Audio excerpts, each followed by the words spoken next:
Assalamualaikum warahmatullahi wabarakatuh. Perkenalkan, nama saya Desi Lestari SPD. Saya adalah CGP Angkatan 9 untuk Kabupaten Pelalawan. Pada hari ini, saya akan melaksanakan pra-observasi yang akan ditemani dengan guru. Saya Dinda Rizkia Putri Usman. Kami berdua akan melaksanakan tahapan observasi, yaitu pra-observasi. Terima kasih. Assalamualaikum warahmatullahi wabarakatuh, Bu Dinda. Waalaikumsalam, Ibu Desi. Apa kabarnya hari ini? Alhamdulillah saya sehat. Ibu Desi bagaimana? Alhamdulillah saya sehat. Baiklah Bu Dinda, pada hari ini kita kan akan melaksanakan tahapan observasi, tahapan supervisi akademik.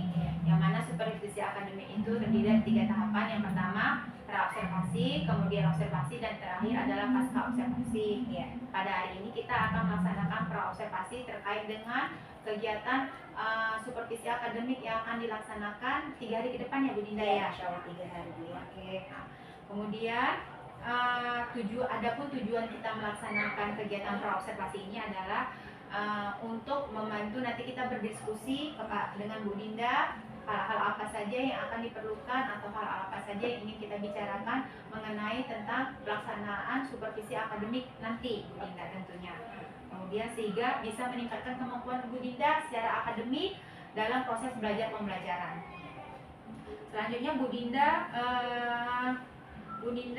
apa yang ingin saya bertanya tentang kepada Bu Dinda? Nanti kan kita akan melaksanakan supervisi akademik 3 hari yang akan datang.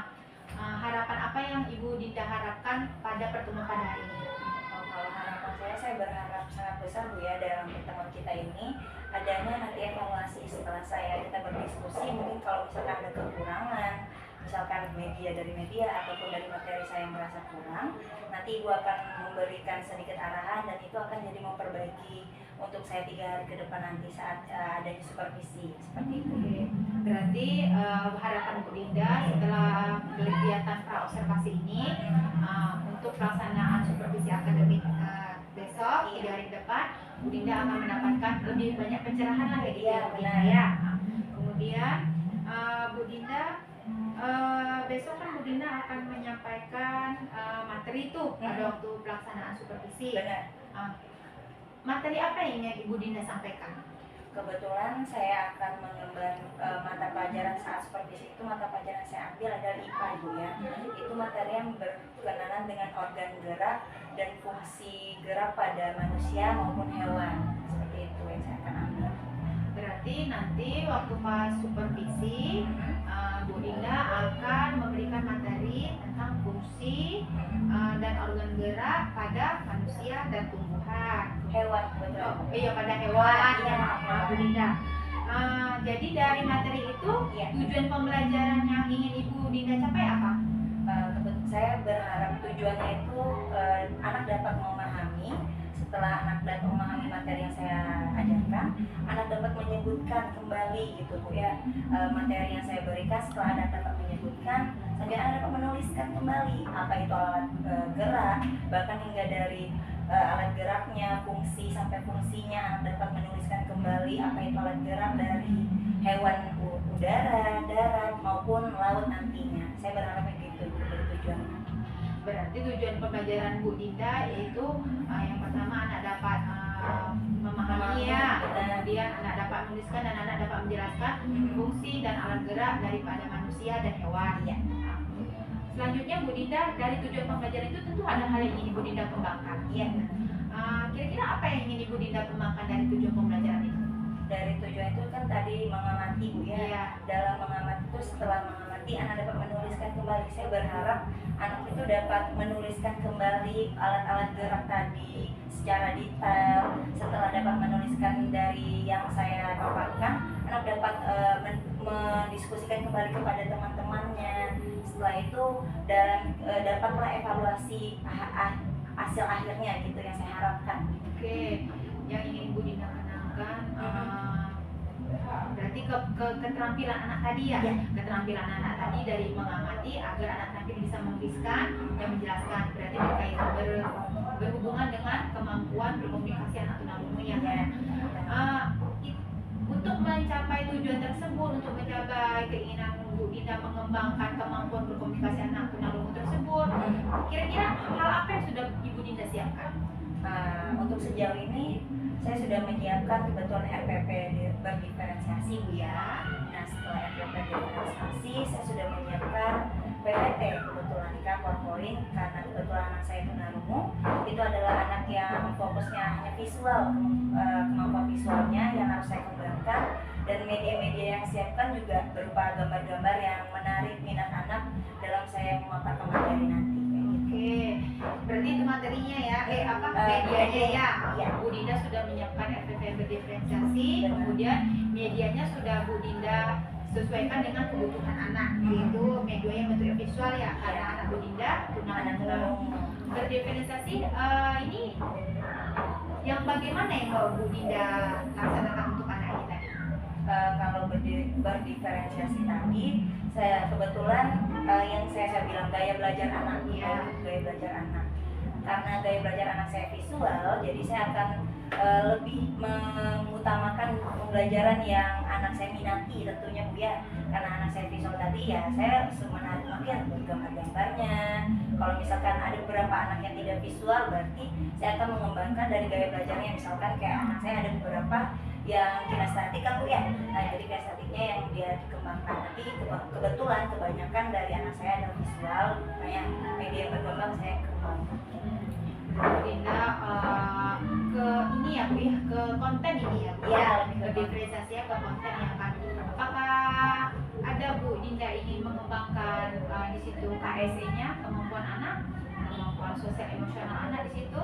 Nah, tentunya saya akan kembangkan lagi ya, bagaimana anak saat berdiskusinya, saat mengamatinya, apakah anak mampu mengamati dengan sesama, dengan apa yang materi saya sampaikan, dalam misalkan mengembangkan setelah dalam dia berinteraksi dengan temannya, apakah dia mampu seperti itu. Oh, berarti berdiskusi, KSE dalam berdiskusi, memanajemen diri lah ya, berarti kemampuan dalam memanajemen diri anak ketika berdiskusi, berkolaborasi, mau melaksanakan supervisi nanti ini.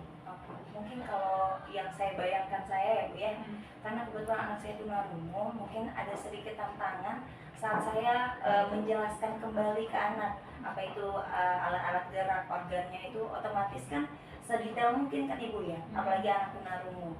Dan anak tunarungu saya ini kebetulan ada beberapa yang belum memahami sekali dasar, kayak seperti saya menjelaskan isyarat. Jadi kayak misalkan saya berisyarat itu ada beberapa yang belum paham. Nah jadi kayak saya agak kebingungan bagaimana selanjutnya saya harus menjelaskannya, apakah dengan isyarat saja atau dengan metode yang lain seperti itu, atau kebingungannya di sana Ibu. Hal apa yang akan Ibu Dinda lakukan untuk mengatasi tantangan tersebut? Nah, saya dari sekarang saya sudah mulai mencari-cari tahu kan, mereferensikan referensi yang sepertinya metode apa sih yang cocok untuk anak yang tidak mampu, kayak tadi belum mampu memahami secara dasarnya, harus melalui isyarat tadi, apakah saya harus menurunkan kah atau harus disamakan atau bagaimana, kayak gitu sih Bu, udah wanti-wanti. Berarti balik lagi ke berdiferensiasi Iya, tadi ya. Oke, luar biasa sekali Bu Dinda ya. Kemudian Bu Dinda, untuk lebih tepatnya kapan ini supervisi akan bisa dilaksanakan? Kalau misalkan lebih saya siapnya sih 3 hari ke depan, kayak saya insya Allah siap. Oh, berarti 3 hari ke depan nanti saya notis Bu Dinda berarti sudah siap untuk melaksanakan kegiatan supervisi. Oke. Kemudian Bu Dinda, komitmen apa yang bisa Ibu Dinda dapatkan dari hasil diskusi pra-supervisi kita ini? Kalau dari yang saya dapatkan sih, saya jadi lebih percaya diri lagi ya Bu ya. Dengan diskusi kita ini saya lebih percaya diri saat besok nanti akan ada supervisi, saya jadi lebih percaya diri saat memaparkan materi. Jadi saya mungkin yang sebelumnya saya tidak tahu, jadi saya lebih tahu lagi seperti itu. Berarti Bu Dinda lebih percaya diri dalam memaparkan materi, tentunya materi itu berdasarkan modul ajaran atau MPP yang sudah Bu Dinda buat ya. Benar. Dan di mana di dalamnya terkandung MPP, Berdiferensiasi dan mengembangkan kemampuan KSE anak ya tadi ya. Oke Bu Dinda, baiklah Bu Dinda, kalau boleh saya meminta kesimpulan dari Bu Dinda, apa yang bisa Ibu Dinda simpulkan dari percakapan diskusi kita pada hari ini? Yang dapat saya simpulkan percakapan kita hari ini, dengan adanya diskusi kita ini memudahkan saya tentunya Ibu ya, memudahkan saya saat ke depan kata Ibu ya.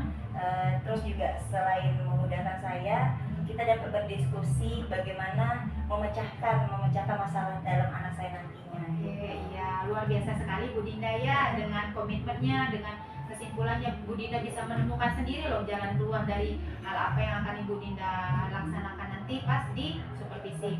Saya berharap supervisi Bu Dinda nanti berjalan dengan baik, dan kedepannya Bu Dinda akan sebagai seorang guru lebih mampu untuk terus mengupgrade diri, kemudian bisa memecahkan masalah-masalah yang ada di dalam pembelajaran. Jangan bosan-bosan juga untuk selalu melakukan diskusi dengan saya ya Bu Dinda ya.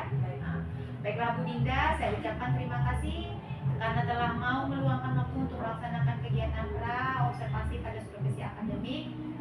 Semoga Bu Dinda sukses ke depannya terus. Terima kasih Bu Dinda. Terima kasih Bu Desi. Ya, assalamualaikum warahmatullahi wabarakatuh. Waalaikumsalam warahmatullahi wabarakatuh.